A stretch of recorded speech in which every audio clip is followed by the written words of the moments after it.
வணக்கம். இது படம் எப்படி இருக்கு? இப்போ நம்ம பார்க்க போற படம் கூலி. 2 மணி நேரம் 50 நிமிஷங்கள் டியூரேஷன்ல ஏ சர்டிஃபிகேட் வாங்கியிருக்கிற இந்த ஆக்ஷன் த்ரில்லர் படம் தமிழ், தெலுங்கு மற்றும் ஹிந்தி மொழிகளில் வெளிவந்திருக்கு. ரஜினிகாந்த், சத்யராஜ், நாகார்ஜுனா, உபேந்திரா, சௌபின் ஷாஹிர், ஸ்ருதி ஹாசன், ஆமீர் கான், ரச்சிதா ராம், பூஜா ஹெக்டே மற்றும் பலர் நடிச்சிருக்க இந்த படத்தை லோகேஷ் கனகராஜ் இயக்கியிருக்காரு. அனிருத் ரவிச்சந்தர் இந்த படத்துக்கு இசையமைச்சிருக்காரு. சிறு வயதிலிருந்து தனக்கு நிகழ்ந்த கொடுமைகளுக்கும் அநீதிக்கும் பழித்திருக்கிற ஒரு கூலி தொழிலாளியின் போராட்டம் தான் ஒரு வரி கதை. நண்பனின் மரணத்திற்கு காரணமானவர்களை அழிக்க நாயகன் போடுற வியூகங்களும் அதுல பெரிய கடத்தல்காரர்களுடைய நெட்வொர்க் இருக்கிறத கண்டுபிடிச்சு பழி தீர்க்கிறதும் தான் கதைக்கரு. அரங்கம் அதிர விசிலு பறக்க வர்ற super star intro mass. Simon என்ற தாதா அரசாங்கத்துக்கிட்ட இருந்து ஒரு துறைமுகத்தை 99 வருஷங்களுக்கு லீஸுக்கு எடுத்து கிங் பின் லாஜிஸ்டிக்ஸ் என்ற கம்பெனியை 14,000 பேரை வேலைக்கு வச்சு நடத்திட்டு வராரு. அதுல பலமான செக்யூரிட்டி காரணம், பின்புலத்தில் பல கடத்தல் நடக்குது. அங்க உளவு பார்த்த அண்டர் கவர் போலீஸ் கொடூரமா கொல்லப்படுறார்.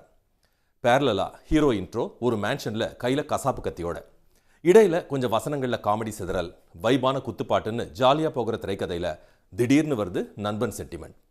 தன்னுடைய நண்பன் இறந்த செய்தி கேட்டு ரஜினி இடிந்து போய் உட்கார, அதுக்கப்புறம் வர்ற சம்பவங்களும் வசனங்களும் இன்னும் அழுத்தமா இருந்திருக்கலாம். ஸ்ருதி ஹாசன் கோவத்துக்கு என்ன காரணம், 30 வருஷமா என்ன ஆச்சு போன்ற பல கேள்விகள் எழுது. சத்யராஜ் ஒரு விபரீதமான கருவியை கண்டுபிடிக்கிறதும் அதுவே அவருடைய குடும்பத்துக்கு வினையா முடியறதும் அதை ஒரு கதை முடிச்சா போட்டு ஃப்ளாஷ்பேக்கை நகர்த்தி இருக்கிறதும் புது சிந்தனை. பல இடங்கள்ல ரஜினி தனக்கான ஸ்டைலில் வசனம் பேசி ரசிகர்களை குதூகலப்படுத்தியிருக்கார். குறிப்பா அவன் உனக்கு அப்பாவா இருக்கலாம், ஆனா எனக்கு அவன் நண்பன் போன்ற வசனங்களை சொல்லலாம். துறைமுகத்துல சௌபின் ஷாஹிர் பண்ற அட்டகாசமும் வன்முறையும் தெரிக்கிற ரத்தம்னு போகிற கதையில கேப் பொண்ணுக்கு நிச்சயதார்த்தம்னு திணிக்கப்பட்ட மோனிகா பாடல் ஒரு இளைப்பாறல். அதுல பூஜா ஹெக்டேவின் நளினமான நடனத்துக்கு இடையில சௌபினின் ஆக்ரோஷ குத்து தூள் கிளப்பி இருக்கு. ஒரு குட்டி பிளாஷ்பேக்ல டி ஏஜிங்ல வர ரஜினி அரங்கத்தை அதிர வைக்க வா வா பக்கம் வான்னு வருது இடைவேளை. பிற்பாதியில தன்னுடைய உயிர் நண்பனை கொண்டவனை ரஜினி கண்டுபிடிச்சு பழி தீர்த்தாரா இல்லையான்றதை நோக்கி பயணிக்கிற கதையில ட்விஸ்ட் அண்ட் டர்ன்ஸோட பல முடிச்சுகள் அழுக்கப்படுது. மாசா வர்ற உபேந்திராவுடைய அனல் பறக்கிற கிளைமேக்ஸ் ஆக்ஷன் காட்சிகள் ரசிகர்களை குதூகலப்படுத்த ஆமீர் கான் பேன் இண்டியா படத்துக்காக நாயோட வந்து நையாண்டி பண்ணிட்டு போறார். லோகேஷ் கனகராஜோடைய பாணி இந்த படத்துல கொஞ்சம் மாறுபட்டு இருக்கு. ஆரம்பத்துல விலை உயர்ந்த வாட்சை கடத்துறதா சொல்லி அப்புறம் ஹார்ட்டை கடத்துறதா சொல்லி கதையை பார்வையாளர்களுக்கு கடத்த முயற்சி பண்ணியிருக்கார். ரஜினி அதே எனர்ஜி கரிஸ்மாவோட தனக்கு கொடுக்கப்பட்ட வேலையை வழக்கம் போல கம்பீரமா சிறப்பா செஞ்சு அசத்தியிருக்கார். டான்ஸ்ல வைபை அள்ளி தெளிச்சிருக்கிற ரஜினி அங்கங்க சின்ன சின்ன சில்மிஷங்கள் செஞ்சு சிரிக்கவும் வச்சிருக்கார். அவருடைய ஸ்டைலும் மாசும் வழக்கமான கிண்டலும் சிரிப்பும்னு தன்னுடைய ரசிகர்களை கட்டி போட்டிருக்காரு ரஜினி. விண்டேஜ் ரஜினி திரையில தோன்றும் போது அரங்கத்தில் ஏற்படுற ஆரவாரம் அவருடைய மேக்னட்டிசத்திற்கு சான்று. சத்யராஜ் ஒரு சில காட்சிகளே வந்தாலும் தன்னுடைய கதாபாத்திரத்துக்கு நியாயம் செஞ்சிருக்கார். மரண விளிம்பிலையும் நையாண்டி செய்ய அவரால் மட்டும்தான் முடியும்.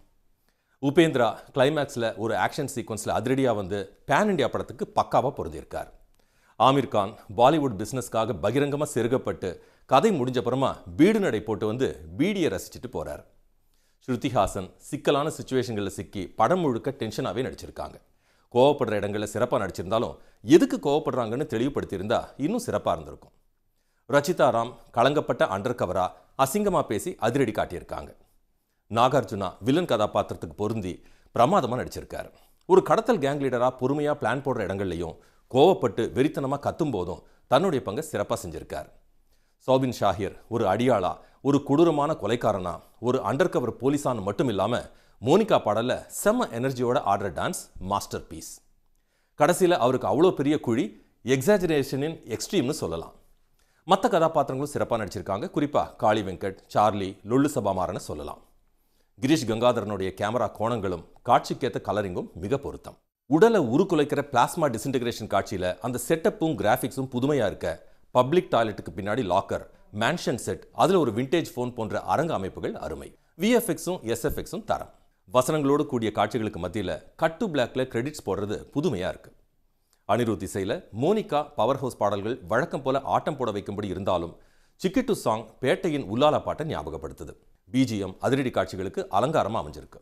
மொத்தத்தில் கதை, திரைக்கதை போன்ற அடிப்படை அம்சங்களை தாண்டி ரஜினின்ற காந்தத்திற்காகவும் தரமான காட்சி அமைப்புகளுக்காகவும் அனிருத்தின் இசைக்காகவும் பார்த்து மகிழலாம். கூலி கரவொலி. மீண்டும் ஒரு விமர்சனத்தில் சந்திக்கும் வரை உங்களிடமிருந்து விடைபெறுவது சுரேஷ்குமார்.